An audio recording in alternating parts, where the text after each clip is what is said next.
बच्चों, आज की हमारी स्टोरी का टाइटल है द मिल्कमेड एंड हर पैल।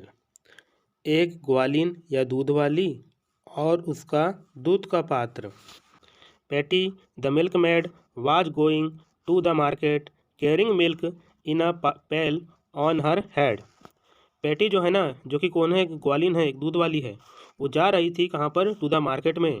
और कैसे जा रही थी? कैरी करते हुए। किसको कैरी करते हुए? मिल्क को, दूध को। और किस में? एक पैल में, मतलब कि एक दूध के पात्र में। और कहाँ पर? ऑन हर हेड, अपने सिर में। तो अपने सिर में रख करके दूध का पात्र लेकर के वह मार्केट जा रही थी।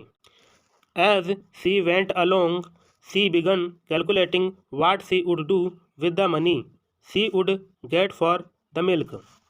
जैसे ही वह आगे गुजरी, उसने शुरू कर दिया कैलकुलेटिंग करना, अर्थात कि गणना करना शुरू कर दिया कि क्या वह करेगी इस पैसों के साथ में जो कि वह दूध बेचने से प्राप्त करने वाली थी। She would get for the milk.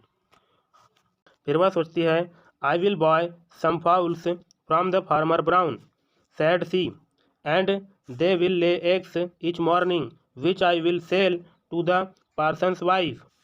वह सोचती है कि मैं खरीदूंगी कुछ मुर्गियों को। किससे खरीदूंगी? फार्मर ब्राउन से। ब्राउन नामक जो किसान है ना, उससे मैं क्या करूँगी? खरीदूंगी, मुर्गी खरीदूंगी, कहा उसने। और दे विल ले एग्स, और वे फिर क्या करेंगे? अंडे देंगे। और कब देंगे? इच मॉर्निंग, प्रत्येक सुबह को वे क्या करेंगे? अंडे देंगे। जिनको आई विल सेल, जिनको मैं बेचूंगी। किसको बेचूंगी?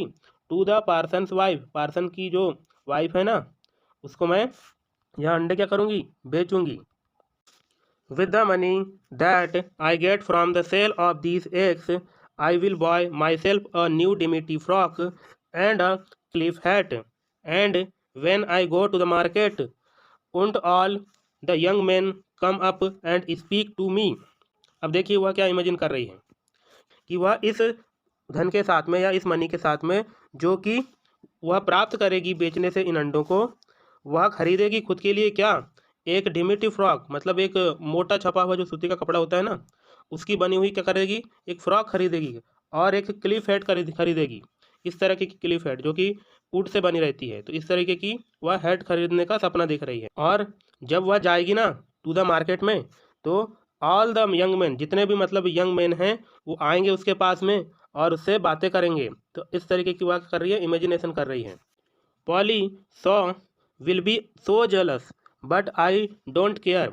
और पॉली सॉ जो है ना, मतलब कि वहाँ पर बहुत ही कोई सुंदर महिला होगी, तो वह जो है वह बहुत जेलस हो जाएगी, मतलब उसको बहुत ईर्ष्या होगी, लेकिन मैं केयर नहीं करूँगी। I sell just look at her and toss my head like this. और वह ये भी कहती है कि मैं उसकी ओर देखूंगी और टॉस करूंगी, मतलब अपने सिर को ऐसे झटकूंगी, जैसे अपन इठलाते हुए सर को झटकते हैं ना, उस तरीके से। तो मैं अपने सिर को ऐसा टॉस करूंगी, इस प्रकार से। और जैसे ही as she spoke that she tossed her head back and the pail fell off it and all the milk was split. जैसे ही वह ऐसी बात करती है, अपने सर को पीछे की ओर ऐसा झटकती है, और जो पेल रहता है ना, मतलब कि जो उसके सिर पे जो दूध का पात्र है, वह क्या हो जाता है? गिर जाता है। और सारा मिल्क जो है स्प्लिट हो जाता है, पूरा फैल जाता है ज़मीन पर।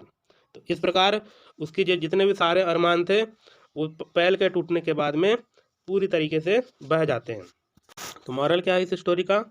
कि do not count your chickens before they are hatched. अर्थात यदि इसकी शाब्दिक भाषा में जाएं तो ये कह रहा है कि हमें चूज़ों को नहीं गिनना चाहिए, और किसके पहले? जब तक कि वे अंडे से बाहर ना आ जाएं। बच्चों, हमें इस स्टोरी से दो तरह की सीख मिलती है। पहली कि हमें प्रेजेंट वर्क से, अर्थात वर्तमान काम से अपने फोकस को कभी नहीं हटाना चाहिए। जैसे कि उस ग्वालिन ने अपने प्रेजेंट काम से अपने फोकस को हटा लिया और उसका दूध का पात्र गिर गया।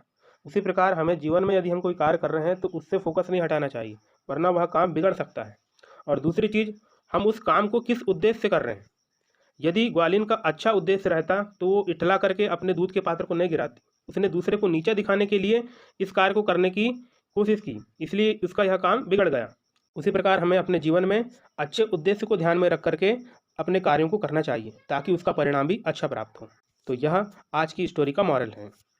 इस स्टोरी में आए हुए कुछ कठिन शब्दों को भी चला देख लेते हैं। जैसे कि मिल्क मैड मतलब होता है दूध वाली या ग्वालिन को भी बोलते हैं।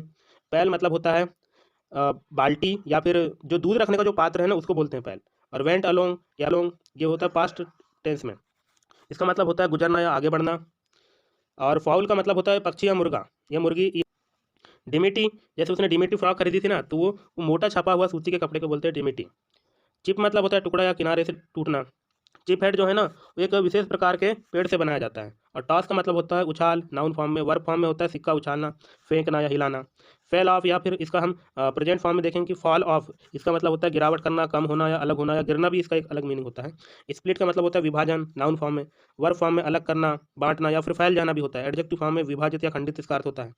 और हैज्ड का मतलब होता है, जिसको हम मूल शब्द इसका क्या है, हैच है। इसका अर्थ होता है सेना, बिल्ली या सोए हुए बच्चे, या अंडे से बच्चा निकलने को भी हम हैज्ड बोलते हैं। तो ठीक है बच्चों, आई होप कि आज की हमारी यह स्टोरी आपको पसंद आई होगी। Till then take care and have fun, bye.